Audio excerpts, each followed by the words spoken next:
अक्टूबर है। 2 अक्टूबर को ही हमारे देश के 2 महान व्यक्तियों का जन्म हुआ था। पहला है तुमको महात्मा गांधी और दूसरे नाम है लाल बहादुर शास्त्री। पहले कड़ी में हम लोग समझेंगे महात्मा गांधी के बारे में। महात्मा गांधी का जन्म 2 अक्टूबर 1869 को गुजरात के पोरबंदर के छोटे से गांव में हुआ था। महात्मा गांधी बचपन से तुमको सत्यवादी थे। उनकी प्रारंभिक शिक्षा आपको स्थानीय स्कूल में हुई। इसके बाद गुजरात के भावनगर में पढ़ने के लिए वो गए। उनके पिता का नाम मोहनदास करमचंद गांधी और माता का नाम तुमको पुतलीबाई था। 13 वर्ष की अवस्था में ही उनका विवाह कस्तूरबा गांधी के साथ हुआ। वे तुमको वकालत पढ़ने के लिए इंग्लैंड गए। वकालत पढ़ करके इसके बाद आए तो उन्होंने राजकोट में वकालत का प्रैक्टिस किया। 1893 में वकालत के एक सिलसिले में वे दक्षिण अफ्रीका गए। दक्षिण अफ्रीका में जब वो गए तो उनको रंग भेद का सामना करना पड़ा। वो प्रथम क्लास का टिकट लेकर के रेलवे में यात्रा कर रहे थे, लेकिन गोरे लोगों ने उनको पीटर मारिक बग एक स्टेशन का नाम है वहां पर धकेल करके गिरा दिए। ठीक है, वहीं उन्होंने पढ़ लिया है कि जब तक हम रंग विरोधी यहाँ पर इस देश में दक्षिण अफ्रीका में खत्म नहीं कर देंगे तब तक हम सांस नहीं लेंगे। इसके बाद उन्होंने बहुत बड़ा आंदोलन चलाया। 1906 में महात्मा गांधी अपने जीवन का पूरे विश्व का सबसे पहला सत्याग्रह दक्षिण अफ्रीका में ही चलाते हैं। वहाँ पर जितने भी ब्लैक लोग थे यानी कि निग्रो लोग थे उनको उनका अधिकार मिला। स्वतंत्रता का अधिकार, समानता का अधिकार, शोषण के विरुद्ध अधिकार है। वो लोग एक जगह से दूसरी जगह यात्रा कर सकते थे। मंदिर मस्जिद इस गुरुद्वारे में चाहे आपको चर्च में जा सकते थे, पढ़ने के लिए जा सकते थे, यात्रा कर सकते थे, सभी प्रकार का उनको बेनिफिट मिलने लगा। इसके बाद महात्मा गांधी 9 जनवरी 1915 ईस्वी को इंडिया में आए। 9 जनवरी 1915 में जब आए तो उनका मुलाकात एक व्यक्ति से हुआ जिनका नाम था गोपाल कृष्ण गोखले।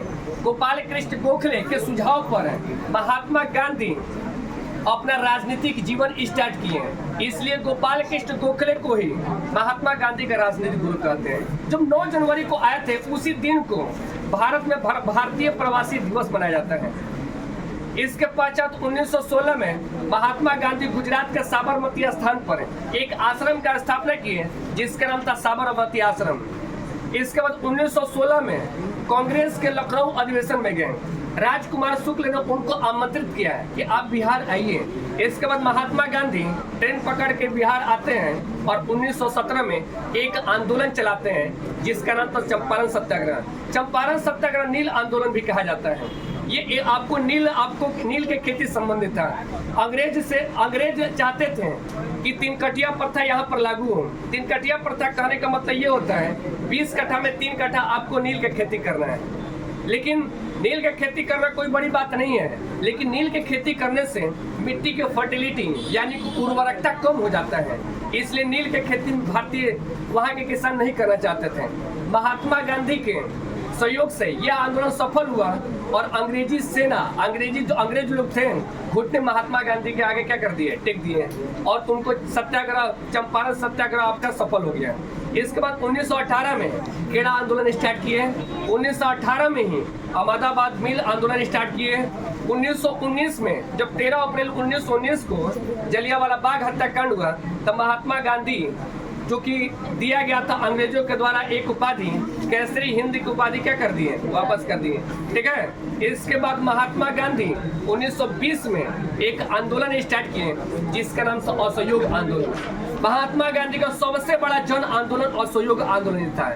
इसमें बूढ़े जवान वृद्ध महिला सभी लोग इसमें क्या किए, साथ लिए। लेकिन महात्मा गांधी तुमको 5 फरवरी 1922 को चौरी चौरा हत्याकांड होने के पश्चात इस असहयोग आंदोलन को क्या कर लिए, वापस ले लिए। इसके बाद 1924 में भारतीय राष्ट्रीय कांग्रेस के बेलगांव कर्नाटक अधिवेशन में ये अध्यक्षता किए। महात्मा गांधी अपने स्वतंत्रता संग्राम के दौरान भारत की स्वतंत्रता के लिए अनेकों बार जेल गए। इसके पश्चात 1930 में इन्होंने एक आंदोलन सविनय अवज्ञा आंदोलन प्रारंभ किया।